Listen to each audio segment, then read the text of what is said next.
the issue with humans today in the world is that, you got so many YouTube videos talking about self-help stuff. You got people, the West, of the majority of the people, trying to basically say that, this is morally evil, that China, and people are just pointing fingers at each other. And it's in human nature to sort of get angry about the injustices that it's faced. But this is also a double-edged sword. It can be used against the groups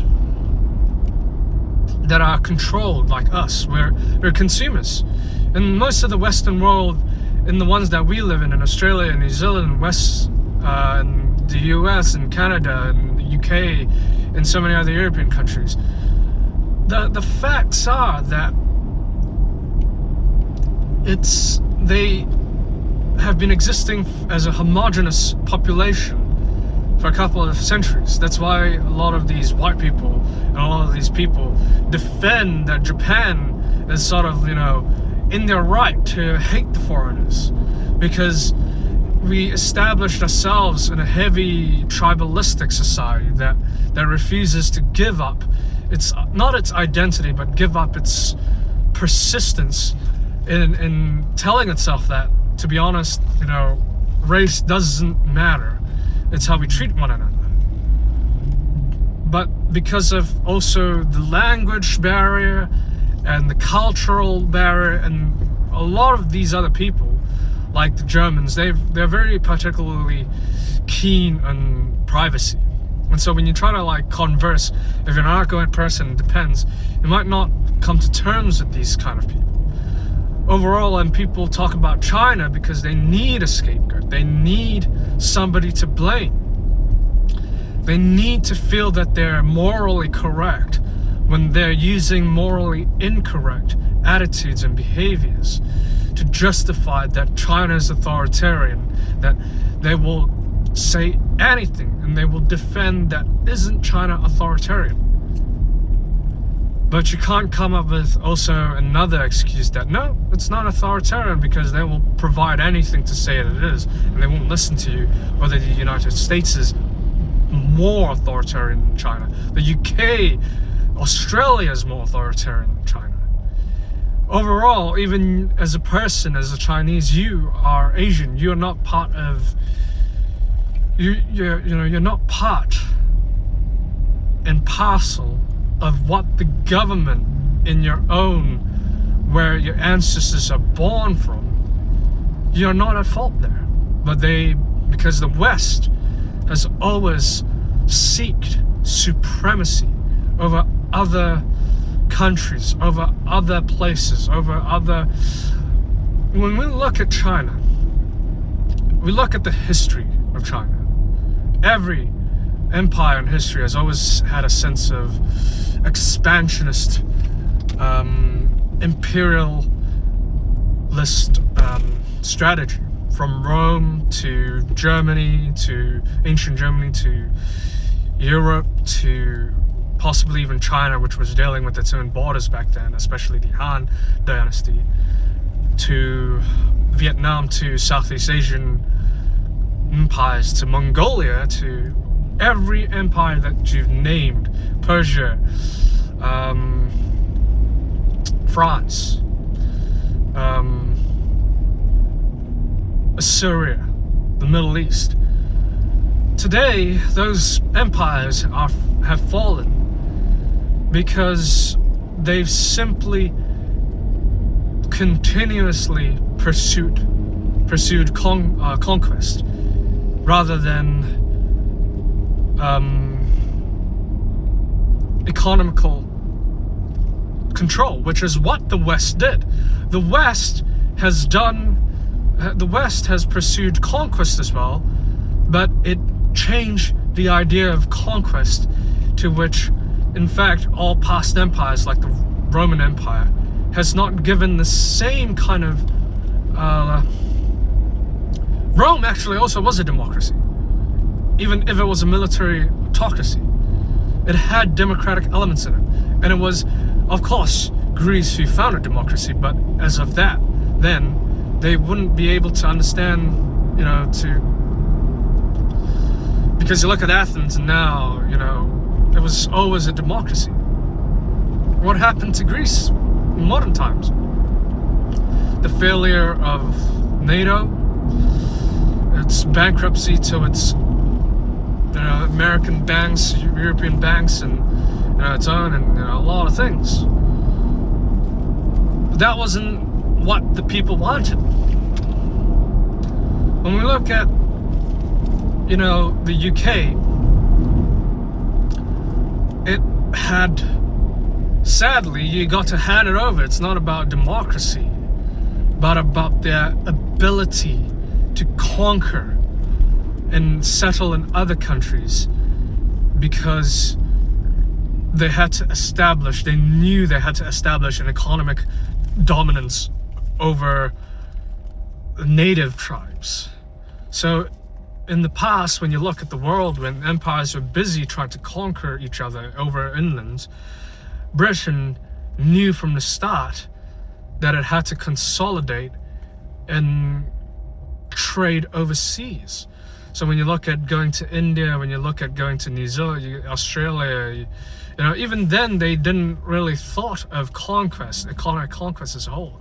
But I think it's a myth that Australia, but it was half of it, that they had planned to establish a penal colony. And, so they found Australia. Whereas others weren't interested or didn't have the capacity or the capability to do so. So therefore, that was Britain's success. Because Britain at the time was still a monarchy.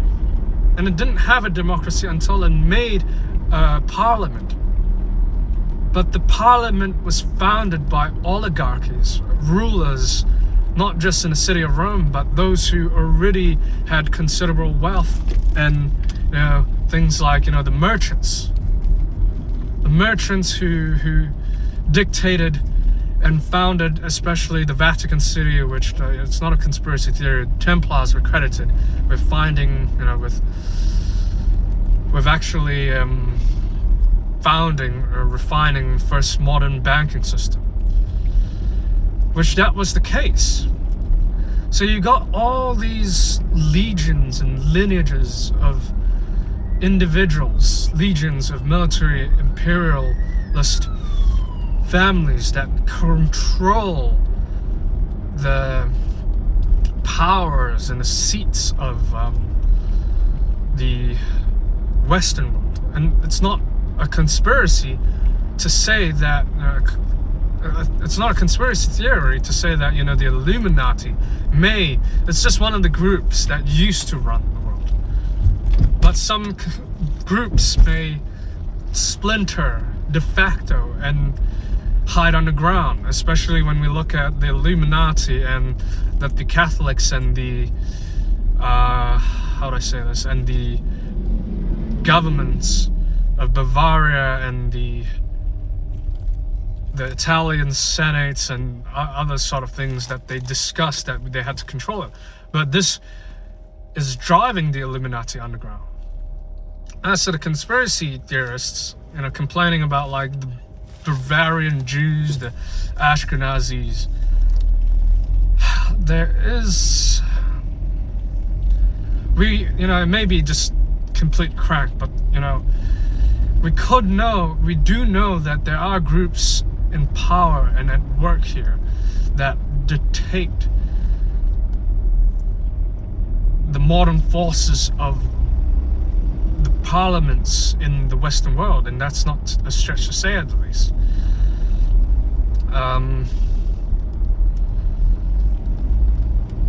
So the issue is that China is overt. China is solely focused on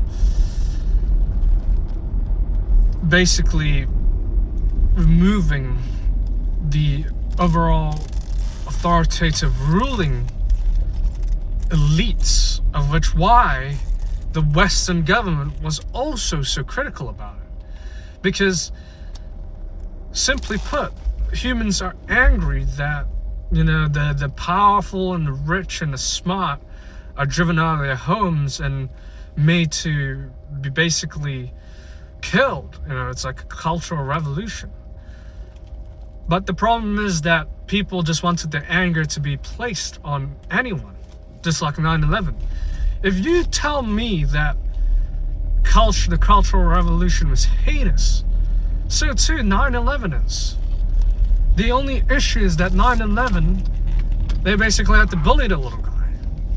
With Mao Zedong, it was after the imperialist nature of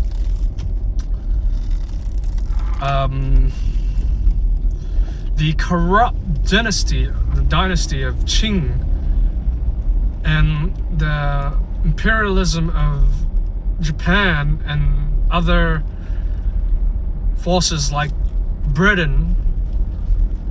Britain didn't make a mistake. They thought they made a mistake. They would be thinking to themselves now that Hong Kong is now to China. It's not. Hong Kong has never been, democratic. There's been, there's no suffrage under the British government. They didn't care. It was like, they had stereotypes of the Lao Gong, the Lao Wai, what do you call it? Guai Lo pleasers, the white people pleasers. And so, you have in this modern era of people basically having Stockholm syndrome for the white, the West. And they deny that they are actually under a hostage situation.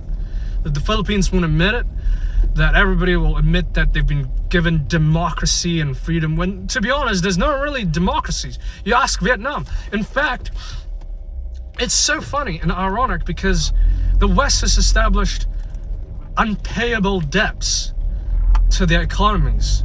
The economies of Vietnam, Laos, Thailand, all sorts of stuff, Cambodia, were driven to bankruptcy, and the Western privatized corporations came in and told them they had to pay this, otherwise their whole livelihoods would be seized. So that's a different form of colonialism than to just China trying to control the which is what, of course, Africa is doing, which is very similar but more benevolent than American neoliberalism and British neoliberalism. Now, no one is innocent. That's true. China is not innocent, neither is the British. But the British are so adamant about their own viewpoint of that their power is so significant that they are the righteous ones, that not anybody else.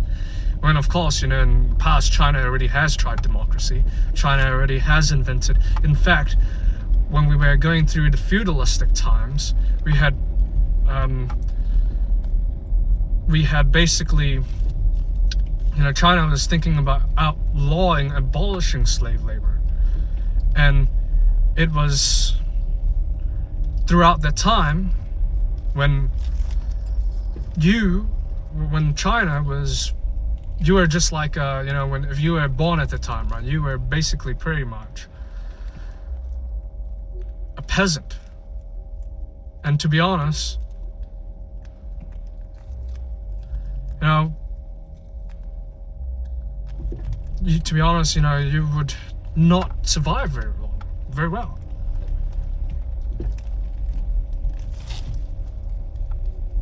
And one of the key things is that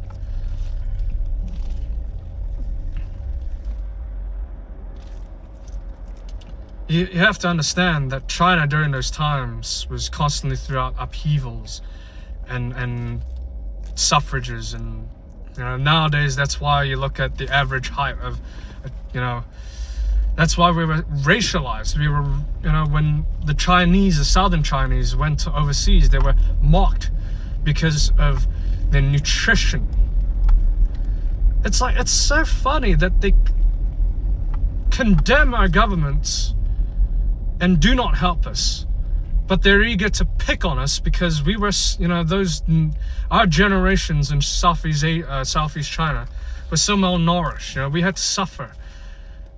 Southeast Asians especially, in Southeast China, Southern China, especially in Guangzhou, we had to suffer so much from not only the government, but from the Japanese imperialism and from our own, malnourishment. And today, when they're talking that, no, Chinese people are bigger and taller now, they must be doing energy. So these people will not give you any reason to, they will not give themselves and acknowledge their own faults. They only care about what they think. That's for the betterment of their own kind. Unfortunately, this has always been the status that, they pretend themselves that they're the rulers of the world, that they deserve to be in the right. The world, if it was controlled by, if everyone was white, if everyone was an Anglo-Saxon white tall guy, the whole world would be better. That's what they are thinking. And why are they complaining to the Russians? The Russians have the same viewpoint as them. It's because Britain is being threatened. It was Britain's fault too, If they can't blame Russia because they had the ability and the power to have influenced Russian politics. And it was Britain who gave Karl Marx a home. I was reading this funny comic book called 101 Reasons That the Empire is Evil. Even though the idiotic writer has some few screws in his head loose. You gotta admit, I was like, wow, that kind of is true. Even you can't really blame Karl Marx for writing his manifesto and his, why should we, it's the people who take it on themselves to believe. If you take a look at scientific journalists today, don't we have the same kind of viewpoint as that? You look at Fauci, you look at Bill Gates, you look at all these, just treat these people writing a work. Do people worship Einstein? No, because he's a physicist. But when it comes to Karl Marx, he's just describing something economical. But it's these people. You have to blame Britain for not having killed Stalin when they had the chance. And you have to blame Winston Churchill. Because he was also, you have to admit, Winston Churchill is kind of scared of Stalin. Because Stalin at the time carried so much power that if we didn't ally, because he thought, he knew that it was the enemy of my enemy was my friend. That's sort of where the original philosophy, I don't know, in my opinion, that was the most direct interpretation you can have of the enemy of my enemy is my friend. And so when you look at the world today, right, with the Chinese, when you look at the males especially,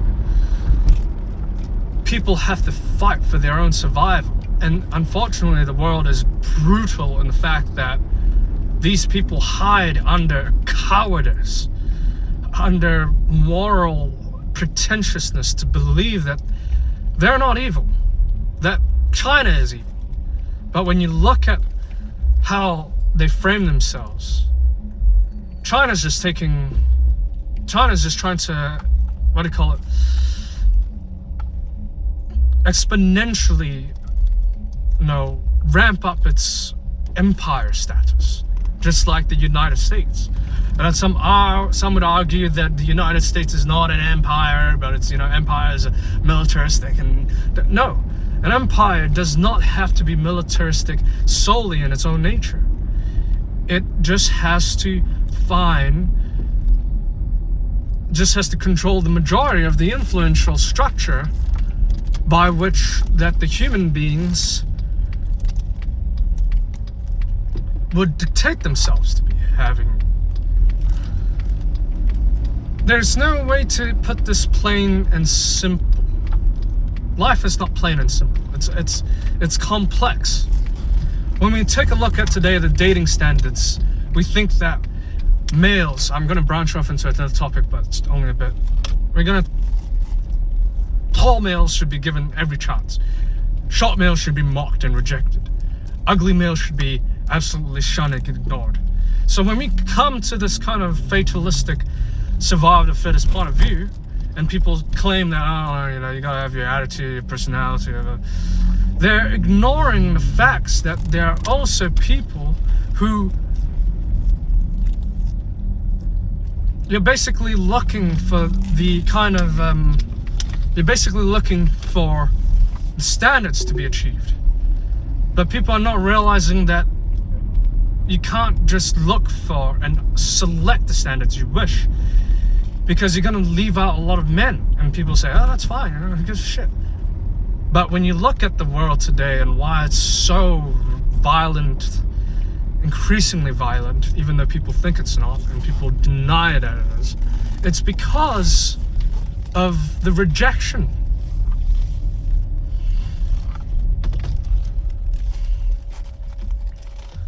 So, in a sense, if we ignore one part of ourselves and our civilization, we will have to find ourselves that inevitably we're going to face a huge backlash.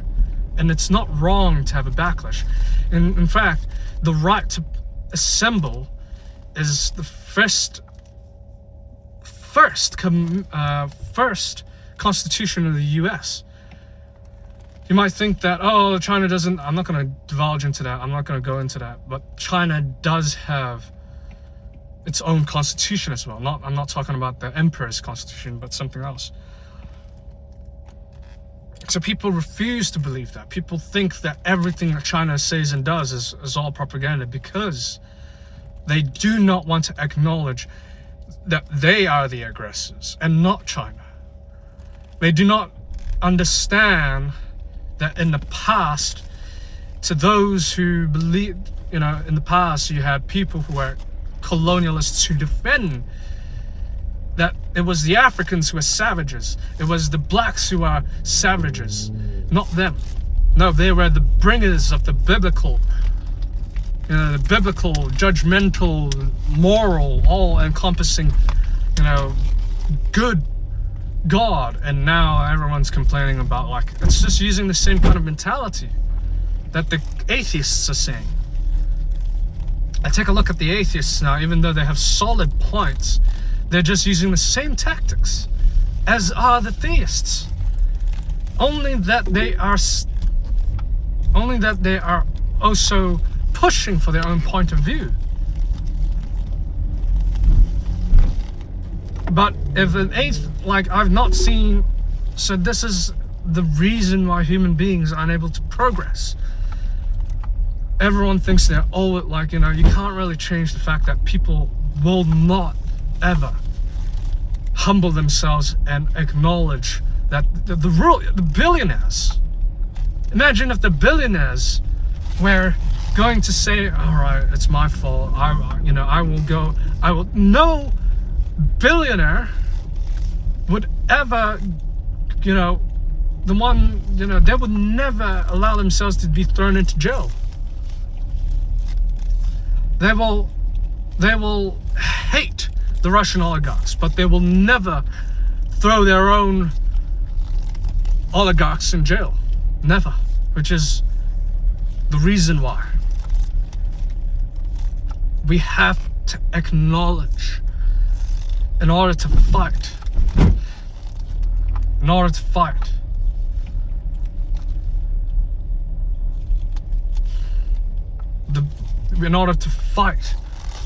the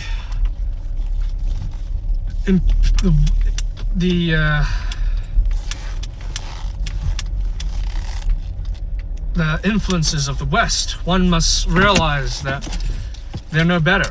It's like, basically, you look at a big white tall guy and you look at yourself, it's about size. So you feel a bit threatened, scared, and angry. And it's okay.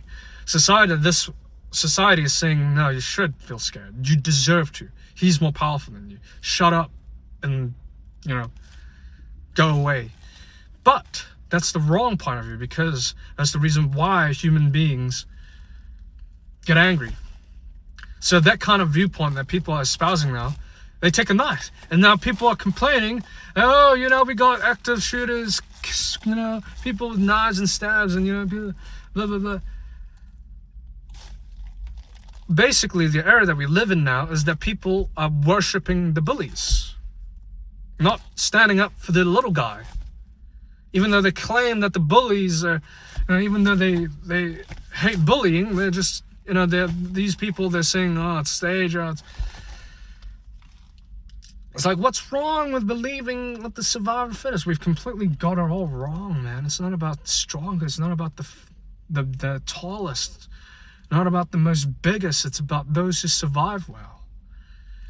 To me, self-defense should not outlaw that if someone is bigger than you and they're gonna threaten you and they're gonna fight you, you have within every right to fight back using a gun, using a knife, using whatever it is.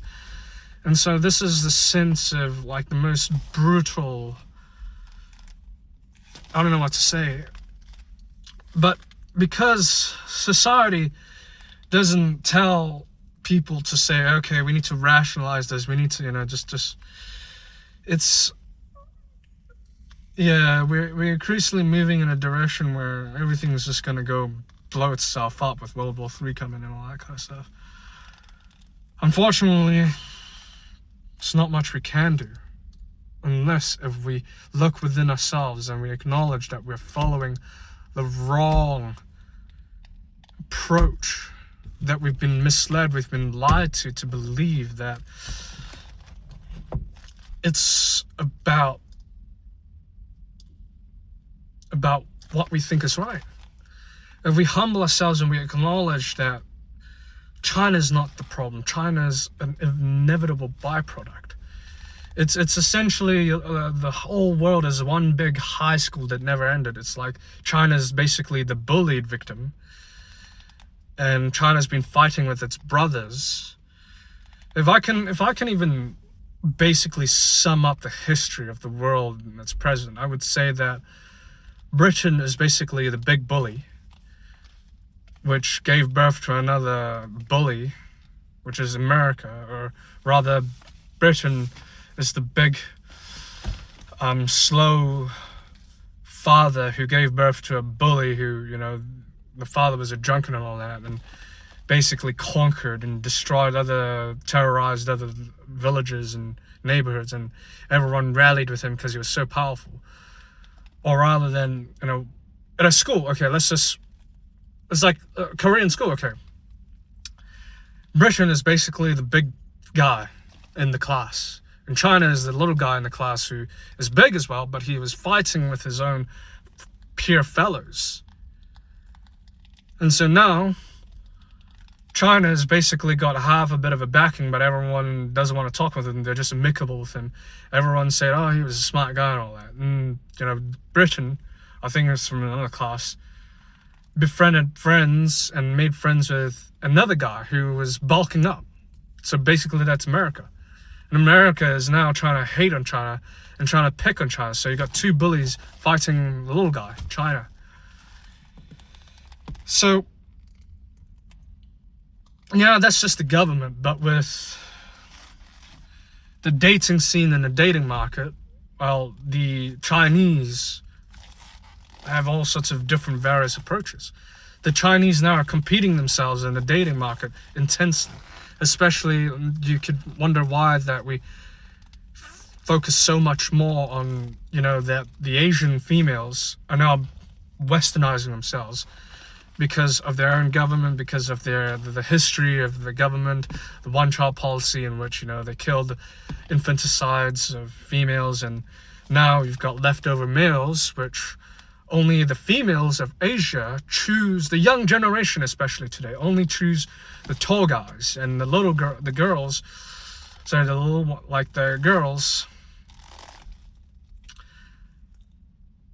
the short girls, don't misunderstand me.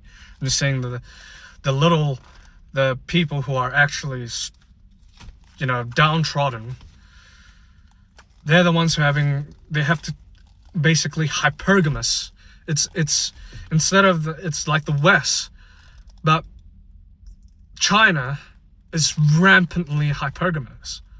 And so you got all these Southeast Asian guys, these families, aside from dating, it's basically like a micro skill of like, oh, I'm short, I gotta. So it's more disheartening to see within yourself not succeeding in those standards of those. Like, I try to cope with it, as a person, because, obviously biologically I have to determine myself how successful I am and what my dating is because what society says. But to me, I'm trying to change the narrative now. So we have a society that doesn't tell you that, hey, they blame you. They don't support you. So inevitably, you're going to have to you're going to inevitably understand that males are very competitive. To be honest, I'm not bothered. I'm not bothered, even though I am bothered. I look at like couples, right? It's a natural thing. You feel envious, you feel sad, but you don't have to feel that because they've got a lot of huge issues, like other people say. So I'm not saying that, I'm any worse or better. It's not like it's just, you're not actually envious of the couple. Actually, most people who are shorter than us, they're just actually envious or scared of someone bigger than them because it's just an evolutionary thing. You're not really interested in the woman. You're not interested that she is having a relationship. You're actually scared. These short males, these people are actually scared of the male because they're bigger and taller than them. And people say, oh, that's fair. No, it's not. But you got to build a defense up that you're strong enough, you're fast enough, your stature is really, really good. Of course, you gotta, if you're shorter, you gotta overcome it with speed, aggressiveness, cardio, everything. You have got to make sure that, unlike me, who I have like G6PD deficiency, which will impact my cardio, if you're a short guy, you better have no genetic dysfunctional traits.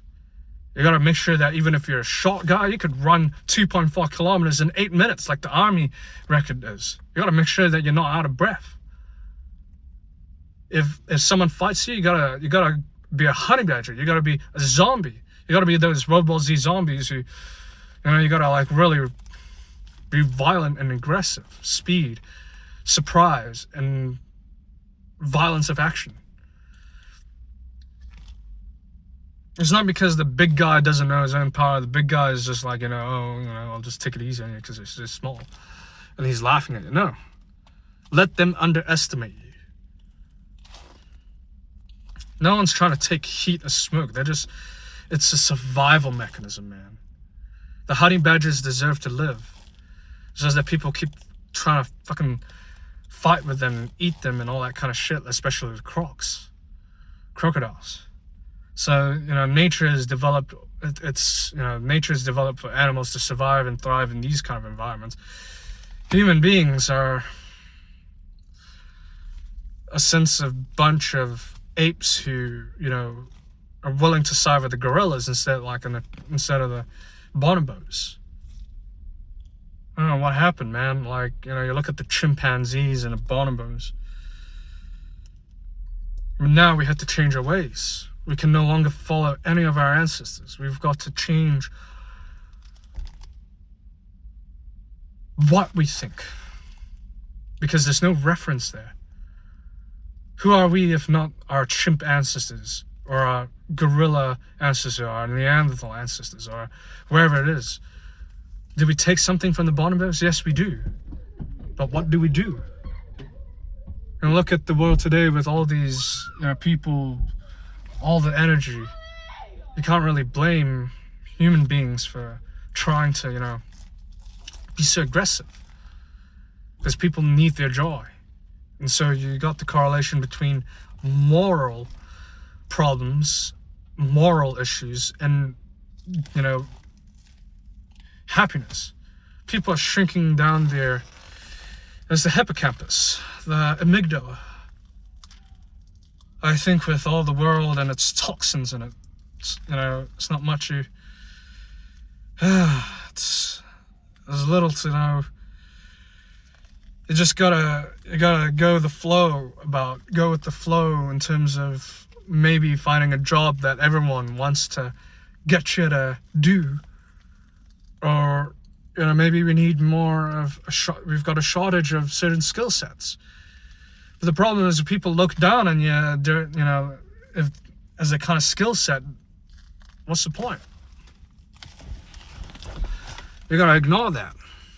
You gotta stun people. Oh, I'm in a movie. I was an extra in a movie. My face was on a picture, etc., etc. You gotta brag and boast about yourself, but not to the point where you seem arrogant. Yeah, I can't really solve. One person cannot solve this issue. It's mass psychosis, mass consciousness, public community opinion. I think as this whole, humanity has always yearned for a sort of a tribalistic viewpoint in which we see today that globalism is working, even though there's like people that hate globalism. The globalists, people complain about that, and people hate each other like, the skeptics and the conspiracy theorists and whatnot. But the nature of a conspiracy theorist is to be skeptical as well about what our governments are actually doing. And people are saying that, you're seeing patterns where there is no pattern. But when we look at what the conspiracy theorists say, and we push that, and we, it doesn't have to be nearly identical, but we have to know that there's some sort of an inner workings behind. I mean, if we were to say that, why is it that you got, the West blames China now?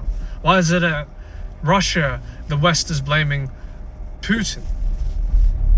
Because it's also a conspiracy. They are just giving different conspiracies, but people say, but that's just factual basis that we're having a war right now. And, well, everyone has their own viewpoint, but the facts are that China, every empire in history, is just gunning it for themselves.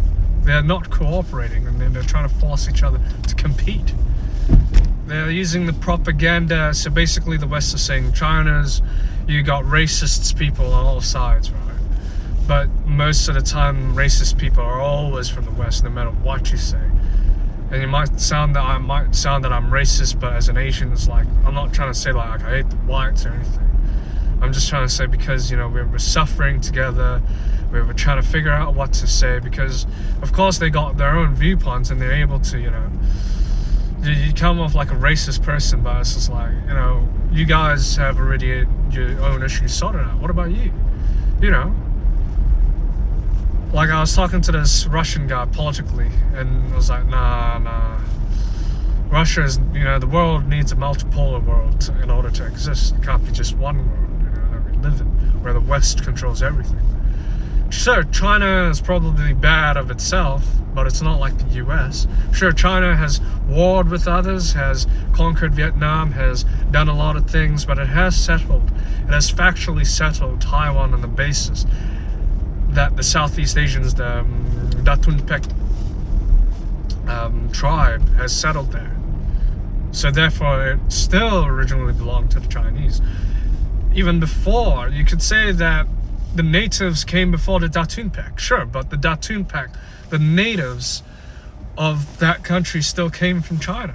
No matter how you see it, wherever it is from, whatever it is from, whether you cross to Australia, you still have to cross to China. So you might say that's illogical. But then we might as well say that, to be honest, every part of the world belongs to Africa. So like I said, it's ridiculous. What China is trying to do is to remove the Western influence from Taiwan and control the resources of Taiwan and get a demilitarized zone so that the West won't go near. Because you look at 1900s, you look at the Philippines. The Philippines is outraged at China because it's already colonialized by the West. the Americans. You look at Japan, they bombed Japan, and so they had to forcefully. That is the reason why. They could actually have prevented 2 nukes from occurring in Japan. They really could have. They make the excuses that millions of American soldiers had to die. That is an excuse. Frankly, that just is. You could send an assassination to kill the emperor, whatnot, at the time, and people are like, oh, bullshit. But no. And besides, Hiroshima and Nagasaki weren't military targets, no matter what. Hiroshima was, but not Nagasaki. Nagasaki, where they pronounce it. But factually, the Japanese are just plainly beholden to the Americans because they worship power. And they're also controlled by a malevolent, elitist oligarch. Why do we question the West? We know about the West, we complain about the West, but nothing's changed. Why? Okay, so we complain about China. We complain about, well, you look at China, they're actually busy trying to get rid of the oligarchs, and people can still complain about that. You complain about Russia's oligarchies. Like an all-out, full-out war on Russia has been basically pushed in the agenda because that's what the UK wants. And they want to portray as if Russia, even if it is the aggressor, Russia has its own rights to its own country, that it actually wants to have peace with the West, but the West won't. And it wasn't Russia. Of course, Russia was part of it. The Soviet Union was part of it. But the Nazis and the British were the ones who instigated both world wars, even if it didn't seem like it. Now, the truth is that it is sadly about racial supremacy. It is sadly that they don't like China because of the yellow peril. They sadly don't like China because no matter what they see us as competitors in terms of size. Now, with us Chinese, we had to war against each other in the past, thousands of years. Us Southeast Asian Chinese killed each other most of the time. Northern Chinese killed the Southern. Everybody was killing each other. When you look at the history of China, the wars were always about establishing conquest towards everyone. But it was Mongolia who conquered China and turned it into basically, it was what they call it, the Manchus and stuff like that. So you can't really blame the Han Chinese for trying to take back. In fact, I would surmise that even till today, I don't think the CCP is actually predominantly,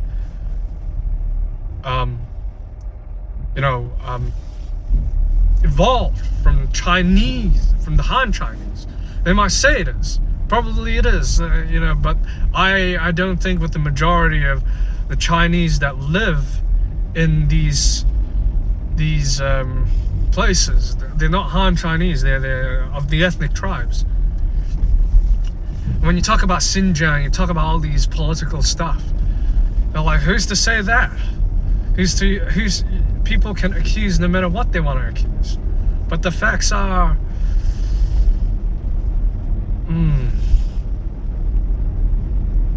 people want to blame each other. The West has conducted unknown amounts of coups. Augusto Pinochet, Brazil, Africa, the Middle East, Europe.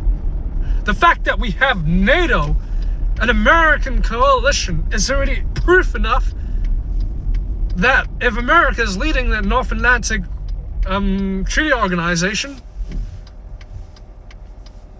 is a sign of itself colonialism.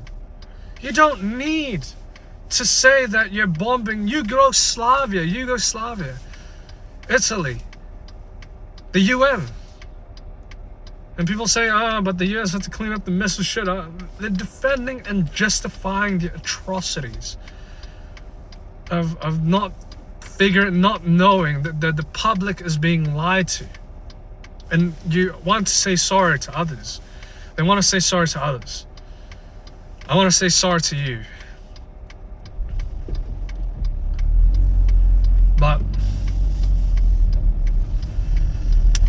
like, they want to say, like, the Americans will never say, have that kind of attitude. I want to say sorry to you. They never will. They expect others to say sorry to them, but they never say sorry to others. But despite that, the Americans want to believe that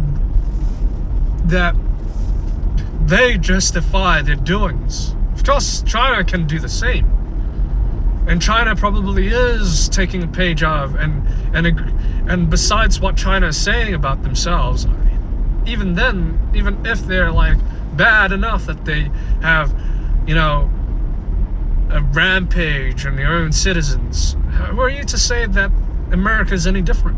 A Patriot Act, the colonization, the genocide of the Native Americans, and, you know, the slavery of the blacks, and not only that, so much more when you even trace it back to the British.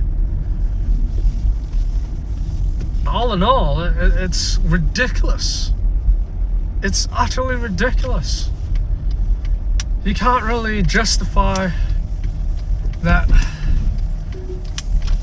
one power has a sense of morality. It's because it's just to propagandize human beings against each other. No one's perfect. No one is more morally sensible than the other. It's just who is overall more powerful than one another. And that's the truth. That's why Japan is respecting the US's power base, because they have the majority of the nukes. They have the majority of the Atlantic Treaty. You may not have to conquer a country and make it a vassal state, but you can extend and provide influence over those who don't have. When we look at the West, the UK, it was China's fault that they don't seek to colonialize borders outside of themselves. And unfortunately, the truth is that the Qing has tried to colonialize Taiwan, but it has also just allowed Taiwan to exist as almost a tributary state. And frankly speaking, China is a vast land. You know, the fact is that everybody is trying to colonialize each other. It's an unfortunate fact of life.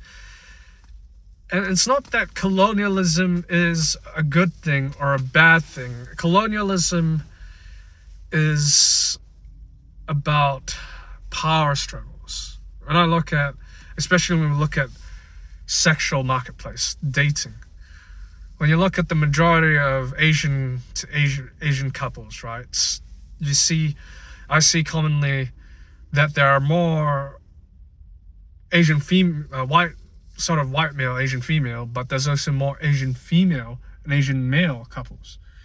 It's also because of the power discrepancies in a group the size of the male. So far, unfortunately, the northern Chinese are the ones blessed with good genetics in terms of height. And so when people talk about now that the Chinese are trying to genetically modify their own race to have bigger and taller species, and people complain about that as if it's a bad thing, it's just because that they're jealous, because the Chinese are now legitimately catching up. They're cutting squares, they're cutting all corners. You might complain about Chinese made goods being made cheap and badly designed, but little do you know that there's a specific reason for that. The civilian market has to be, because the US owes not only trillions of debt, not just half of it from China, from the production manufacturing, and not from only its own, but also to the military. When China is selling stuff out, they're using cheap made goods to attain all that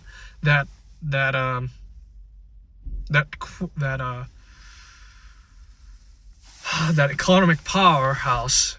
That's why China got so modernized in such 20, 30 decades.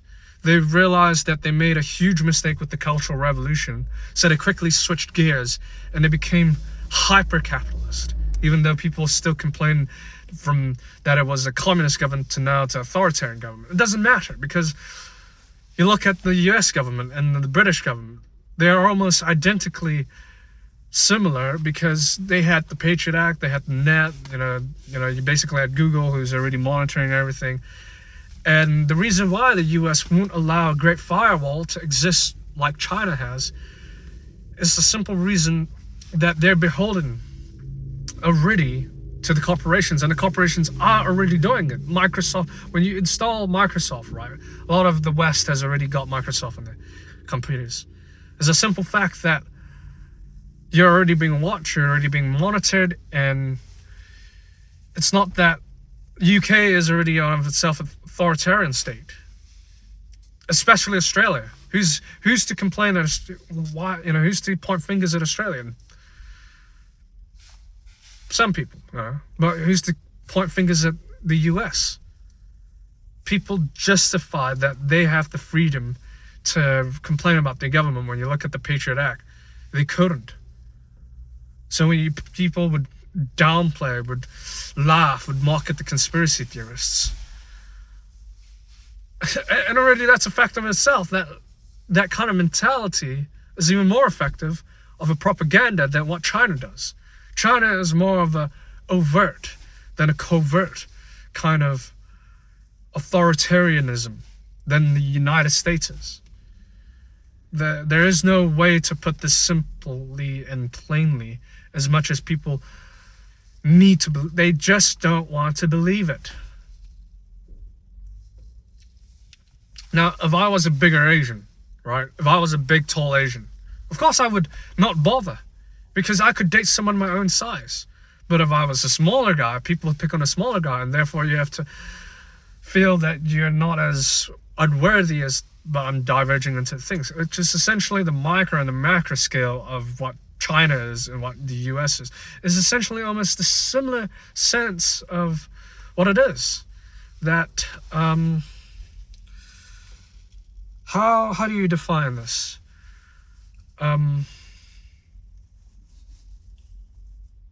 Power for the sake of power itself will do anything to tell itself that the power it wields is of the betterment of mankind and for the greater good. You can not like Dr. Strange said, yeah, well, you can kiss that lunchbox goodbye because that's the kind of justification our enemies use. And then they say, Wanda retorts that, is that the same reasoning that you use when you gave Thanos the Time Stone? And then says that was war, and I had to do what I had to do. And Doctor Strange just doesn't come up with a good enough excuse. He knows this is true. It makes me feel emotional about it, but that's not even like the West and how it retorts to its opponents. The opponents of the West is genuinely, yes, the Soviet Union is truly at fault here. But the fact is that the Soviet Union is unfortunately the blind leading the blind. You can't blame Stalin. You have to blame the West, because these leaders are the ones that people democratically elected. No matter how you see it, whether you blame the authoritarianism, the people are the problem. The government is made out of people. The people go into the government. Now, I don't know whether, half of it is true, because there are people who are born into powerful families that have always controlled. Like, for example, when you look at Stalin, right? You look at Mao Zedong, Winston Churchill, Teddy Roosevelt, all these figures of history. Even until now, before then, who did you have historically that came in power? A long line of not just aristocratic, but oligarchic individuals. That's why when you see today, you think that even Kate Middleton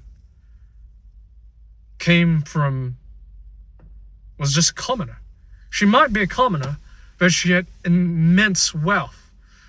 You know, you compare all these people to one another, like, you realize that these people are still part of the same kind of traditionalist, power-wielding oligarchs that we have in the world.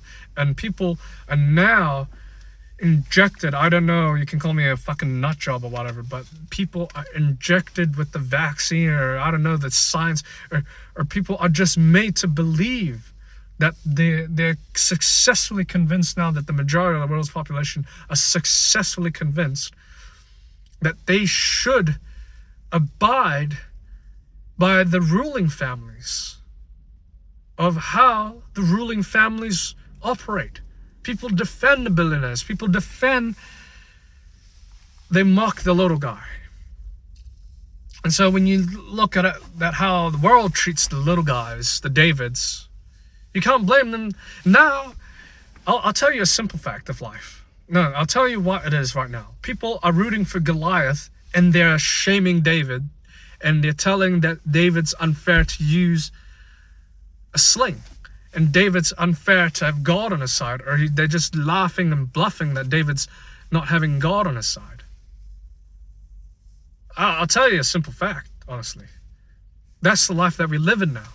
The powerful are getting more powerful, the weak are defending the powerful, and the weak are shunning the weak. But the weak are trying to get strong as much as they can to defeat the powerful. When we look, I recently watched all these videos about, you know, honey badgers. You look at people mocking the honey badger for its size, and it's complaining that, oh, you know, the honey badger is determined to survive. And I think, you know, I applaud the honey badger, as much as I know that the lions, the successful predators have to fight and kill it. But the honey badger remains a symbol of defiance, regardless of its stature. You have, for you as a small dude, right? As a small guy, small, you know, we don't know why. Maybe it's in the genes, maybe because you're supposed to be born female, whatnot, and you turn, or you have to have this kind of genetics. A lot of short guys are actually well talented, unlike the big guys. Average height or smaller guys, they had to compensate. I known judo players, I do judo, and I known judo players who are short, but they're bulky. And they have black belts. All short people that I know in judo have black belts, and they are stocky, and they're bulky, and they've got this kind of sense of aura about them. They have to work twice as hard. Some, you know, whereas with like most of the big guys that I know are always somehow assholes. I'm sorry to say it, they really are. And they defend their assholeness. I always congratulate the big guys who stay humble, who understand what it means to be weak, who understand that who could truly probably never, but always empathize with the little guys, because everyone wants to be equally big in size, right? Just as to survive. Everyone wants to survive on this planet Earth, no matter whether they're on the losing side of surviving, whether they're, you know, biologically unable to procreate, etc., etc. They're unable to this, you know, push humanity beyond, or blah, whatever fucking goddamn reason you have for, you know, trying to survive or be born, or whether you have reasons to commit suicide or crap, like whatever psychologically that a person pushes himself or doesn't push himself. You still gotta admit, you know, in one sense, world today is undergoing through scientific changes, and people are getting more desperate in life. And we see from the broadest scale senses of empires to the minute senses of atoms changing, time changing, you know, all sorts, and the little guy is trying to clamber up, and we call it the survival of the fittest. And now the brutal truth is probably that either we have to fight our way out to survive and feel confident we can do so, rather than, like, if I'm like a short guy, right? But I gotta like figure out how to fight taller guys than me. I gotta use all, not my strength, but my technique, and I gotta let things go and let go like flow like water and shit like that. So we have to let go as short guys, and we've got to, if we're ever involved in a fight, we've got to go for the kill. We've got to go for, like we gotta be like a zombie. Because we gotta show people that if I'm fucked with, or I don't want to care what people say, I just want to keep calm, because I know I don't care what they say, whether size matters or not, because honestly, I will use anything to our advantage. I will fight faster, harder, stronger, better than, and people, even if these people that are shorter, and fight these bigger guys, and these people complain, oh, but the bigger guy wasn't just he's not a good fighter, blah, blah, blah. That's just a fucking excuse at the end of the day. He still got his ass beaten. The bigger guy, I'd appreciate if the bigger guy picked on the bigger guy than him. I'd appreciate that if, you and me, we go out, the little guy doesn't pick on, the little guy doesn't get to pick on, or doesn't get picked on by the bigger guy. He just minds his own business. But he is well worth noted in self-defense if he were to get picked on. He's the guy who should all means not get complained about, because he's the little guy. The weak must always be pitied and must always be celebrated. Because the strong, you can take the strong for granted. The strong is always the strong. Hell, I wish I was strong, but I'm not. I'm bound by what nature has given me. But I have to work twice as hard, and I will not let people tell me otherwise. And you have to do that. Because people will always find a way to get an excuse. If a guy gets angry at me, I have to use a knife. If he gets a gun, I'll have to get a gun too. I'll surprise him. Even faster than he's going to be surprised. But that's the sad reality, that we shouldn't even think about going that way, because we should talk with each other. We should hash it out. We should say, yeah, sorry, man. I know it's okay. You don't need to say you're sorry. You don't need to tell me I'm going to be sorry. We don't need to apologize to each other. We don't need to say, well, go on. You are okay. I know you're trying to be a man, so am I. Just let it go, man. We're good people here. We don't need to fight and compete. We need to cooperate. We need to laugh. Bosons and protons and stuff when we bump into each other. Oh, it's okay, man. Don't worry about your ego, man. But people don't, because it's that people are always thinking that a vision, an idea, the image of a man is to be tough, macho, and all that kind of crap. Look at the world. We've had plenty of tough, macho men. Most of them also selected by women. And women are also contributing to the problem. I don't care whether people call me an incel, misogynist. They are, because that's what biology is. But men continue to uphold that image, which I would say, yes, that's also our fault here. But if we were to force each other to cooperate, that's not human nature. It is human nature. It can be. Human nature is what you make of it. And if it isn't, then we got to make of it what we have to. Otherwise, we're so close to nuclear war. And what good? And we complain about the leaders, but we have the same damn mentality ourselves. We do. Why do you think that every time you go on the internet, you go and see in real life, people are racist, people are bigoted, whatever.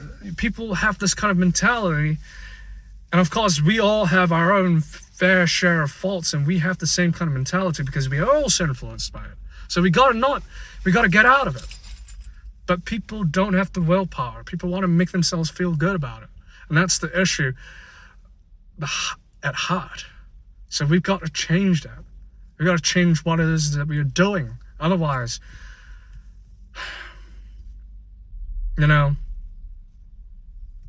we've come so far and we've failed, and might as well, if we nuked ourselves to death, we might as well just make the human race go extinct, because we just can't simply solve the problem. And if by nature's law that we can't solve the problem, survival of the fittest, other species will take over us, and they deserve to take over us. Who are we to argue that the cockroach is ugly and disgusting, even though, yes, I admit I hate cockroaches? Who are we to argue that dogs are better than cats? Who are we to argue that humans should stay alive and that they are all, these civilians are innocent? If we define ourselves by the logic that the rich and the powerful and the strong should and always be capable of surviving, then by nature, I don't care whether we think that the United States is going to win the nuclear war. You got 5 adversaries, 12 adversaries. I don't care whether Trump nukes or, nukes around us. Saudi Arabia, you forget about Saudi Arabia, you forget about a lot of people that are against the United States. You think that you think that NATO as well is willing to still, be under the US's leash? It'll turn. No, it really will. Except UK, because UK has always got its own interests. Thinking that, they're just going to defend, they're going to show the world the example of Ireland between them. Nah. One day, the Americans and the British will always find a way to colonialize those that are weaker, and they will always defend their rationality. Just as maybe China will do the same, but it's best that China just really knows what it wants.